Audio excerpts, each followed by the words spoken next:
بسم اللہ الرحمن الرحیم الحمد للہ رب العالمین والصلاة والسلام علی سید المرسلین وعلی آلہ واصحابہ اجمعین۔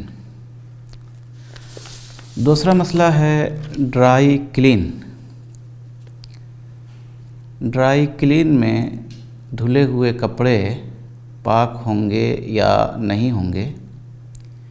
یہ معلوم رہنا چاہیے کہ بعض کپڑے پانی سے دھونے کی وجہ سے خراب ہوتے ہیں، جیسے اونی کپڑا ہے، ریشمی کپڑا ہے، یہ پانی سے دھونے کی وجہ سے خراب ہو جاتے ہیں۔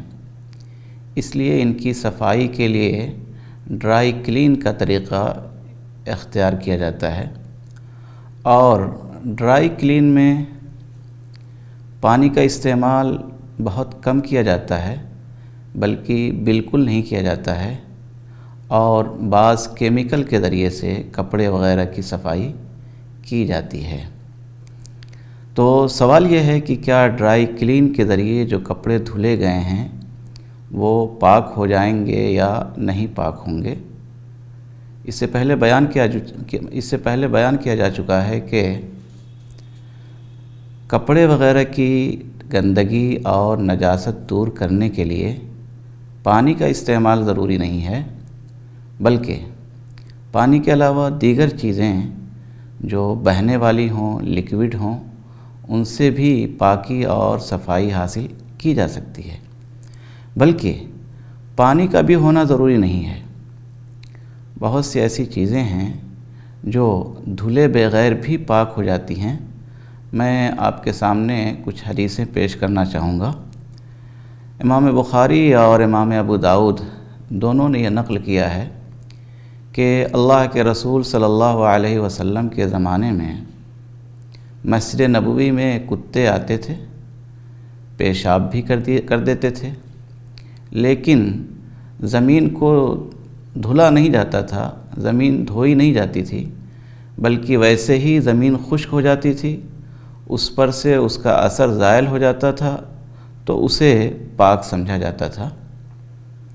اسی طرح سے حضرت عائشہ سے منقول روایت میں ہے، جسے امام مسلم نے نقل کیا ہے، وہ کہتی ہیں کہ اللہ کے رسول صلی اللہ علیہ وسلم کے کپڑے میں منی وغیرہ لگ جاتی اور خشک ہو جاتی تو میں اسے کھرچ کر پاک کر دیا کرتی تھی۔ تیسری حدیث میں ہے کہ اگر کسی کے چپل میں، جوتے میں گندگی لگ جائے اور اسے وہ مٹی سے رگڑ دے تو اس کی وجہ سے وہ جوتا یا چپل پاک ہو جائے گا۔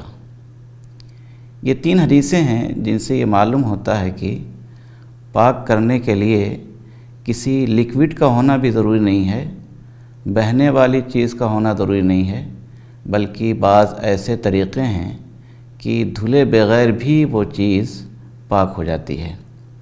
چنانچہ اس حدیث کے ذیل میں فقہا نے یہ لکھا ہے کہ اگر شیشہ ہو، چھری ہو، تو اسے پوچھ دینے کی وجہ سے وہ پاک ہو جاتا ہے۔ اسی طرح سے اگر منی ہو، خشک ہو جائے تو خشک ہو جانے کی وجہ سے اسے رگڑ دیا جائے تو وہ کپڑے پہ، جس کپڑے پہ وہ منی لگی ہوئی ہے، وہ کپڑا پاک ہو جائے گا۔ اسی طرح سے زمین بھی خشک ہو جانے سے پاک ہو جاتی ہے۔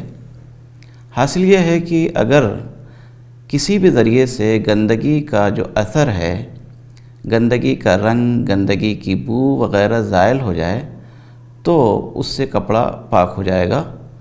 بلکہ فقہا نے یہاں تک لکھا ہے کہ اگر کوئی روئی ناپاک ہو جائے اور اس کی دھنائی کر دی جائے تو دھنائی کر دینے کی وجہ سے وہ روئی پاک ہو جاتی ہے۔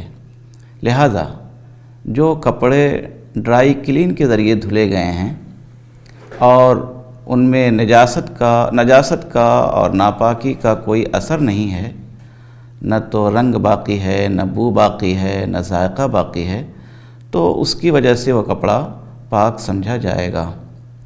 ھذا ما عندی واللہ تعالی اعلم بالصواب والیہ المرجع والمآب۔